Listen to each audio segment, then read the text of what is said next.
her hair, and then I make it every effort to take all these facial characteristics and just put them down into one single image. 6 eyes.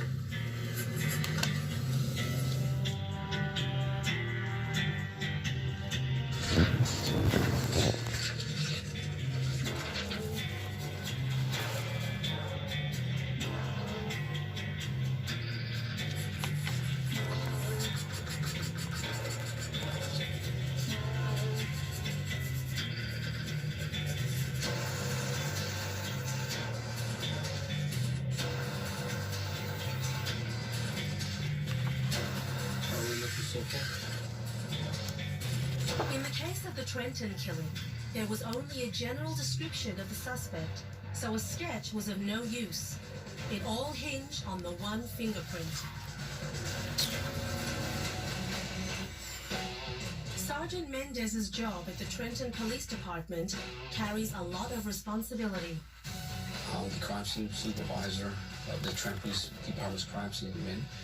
My job is to supervise and coordinate crime scene processing activities for any major crimes, to include minor crimes, which happens within our city limits. We do crime scene processing, evidence gathering, collections, preservation of evidence, fingerprint processing, whether it be via conventional dusting powder or magnetic powders, chemicals such as anhydrine, luminol. There's so many different activities with respect to processing the crime scene. I was fortunate enough to get invited to the CSU headquarters in Trenton, where Detective Sergeant Mendez and the people under his command work. And it's in this old firehouse in Trenton. They've set up into a crime lab. In there, they do all the ballistics work. They're reviewing fingerprints all the time. They're doing evidence for arsons. They're doing evidence for vehicular homicides. They're processing all the evidence that the city of Trenton needs to close their cases.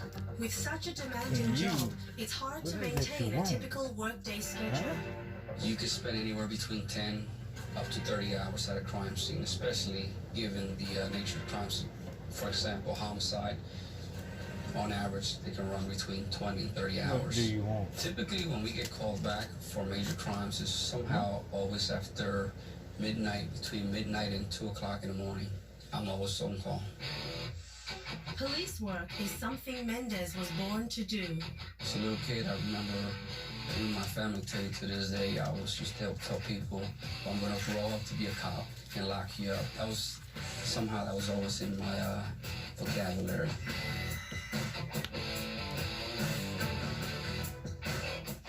Today, I have 2 other brothers in law enforcement. Another one is Sergeant, who runs the police academy, and my younger brother, who is a patrol officer. I was the first of the 3, and we all work for the same police department.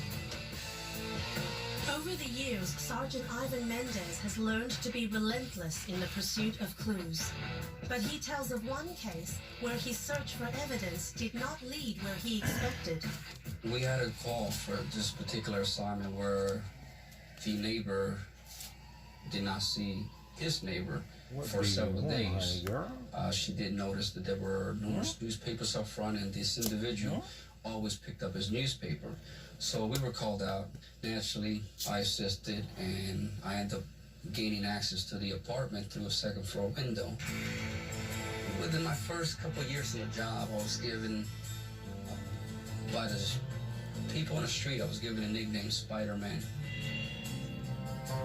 I just had this unique way of climbing the side of a building through the drain pipes, and it was just easy for me to do. And I actually ended up climbing through a drain pipe and ended up reaching the second floor of this residence. Once inside, I have no idea what's going on, so I had to take my time with a flashlight because all the lights were off. Went through the entire bedroom, actually the entire second floor. When entering this strange house, Mendez didn't know what to expect. Who knew what could be waiting for him around the corner? At that point, I was confident there's nobody in the house. At least that's what I thought. And I'm looking at the living room. It's a small living room, and I'm looking at the front door. My partner started asking me to open the front door so they can come in. I'm telling him I'm on my way there. And as I'm walking, I'm visually inspecting the living room. It's the last thing left. And I can clearly see there's nothing there until about 3-4 feet from the door. I tripped on what I thought was a log. And as I tripped and fell to the ground, the rocking chair spins in a circle. And here you have this individual, obviously was deceased, and it scared the living daylights out of me. I'm on the floor looking at him, and you know, it was a very funny moment. Unfortunately, the individual was a cancer patient and ultimately ended up dying of natural causes. Mendez learned that each case requires a unique skill set. A good investigator must leave his assumptions behind and focus on the scene at hand. You have to have a love and a passion for the job, and somehow it's just a unique gift that crime scene personnel have, because if you didn't have it, that line of work is not for you. Even though I can go to a crime scene, whether it's a deceased body, just a bloody scene, I tend to disassociate myself from that. I just become the lens, just like a camera, no life behind it. I'm just clicking away, looking. The moment I leave that crime scene, I don't even think about it, not once.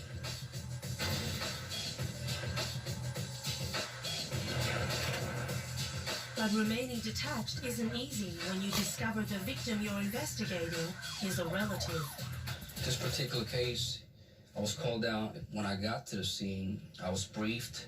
Apparently this individual was with another friend on the first floor, perhaps cooking. And at some point, he engaged in an argument with another individual who's in the second floor.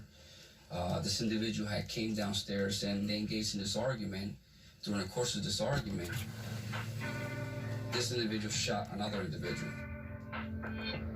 At this point, the scene is cordoned off. I come in for the crime scene part of it, and as the body was turned over, to my surprise, and I have no idea what else to call it, but when he turned, I noticed it was a relative of mine. Actually, it was a cousin who I have not seen in probably like 10, 15 years. So it was very difficult, and immediately I just notified my superiors and just to relinquish myself from the case, because, you know, this was a relative. Mendez's days are characterized by a haunting sense of violence and death. But any good police officer knows how to maintain his composure at a crime scene. At a crime scene, for a police officer, there's a lot of heartbreak, there's a lot of horror. You see loved ones that are crying, trying to get over to the victim. There's a lot of what we would call bad stuff going on at that scene. A good investigator would know how to solve a crime, would study the crime, would have what the biggest ingredient is for an investigator: common sense. What to do, how to act, how to respond in any given situation. That will separate the regular cop from the top-notch detective.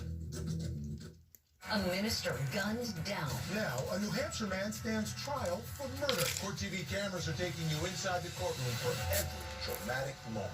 The Murdered Minister Trial. Live coverage weekdays at 8/7 Central on Court TV. Introducing the premium collection at Fanatics.com. Stylish fan gear for fashionable fans. Shop Wear by Aaron Andrews, DKNY, Darius Rucker, Mitchell and Ness, and more.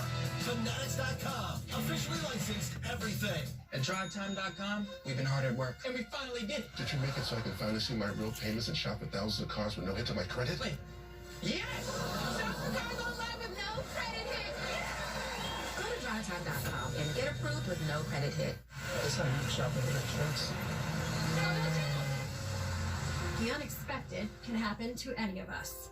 That's why SelectQuote makes it easy to get the life insurance coverage you need to protect your family for less than $1 a day. SelectQuote found us the life insurance policy that gives us peace of mind from a company we trust. Make sure your family is protected from the unexpected. Visit SelectQuote.com now. SelectQuote. We shop, you save. This is a paid advertisement for legal services. Grandparents, listen closely to the following message. Could your grandchild be suffering from a birth injury? Did your grandchild need to stay in the NICU? Are they missing developmental milestones like sitting up, crawling, or walking? These are signs of cerebral palsy and Erb's palsy, birth injuries that may be the result.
couple of things that are trapped in that house.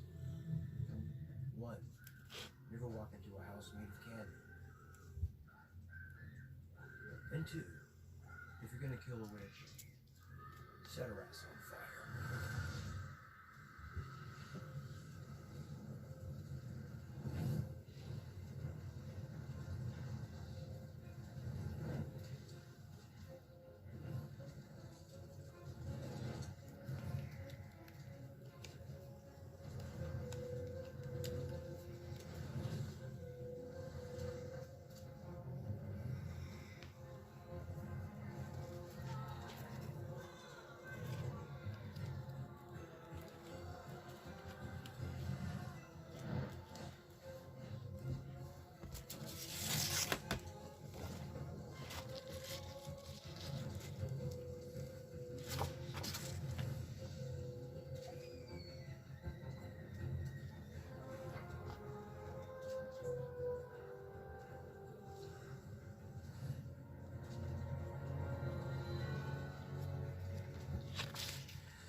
F.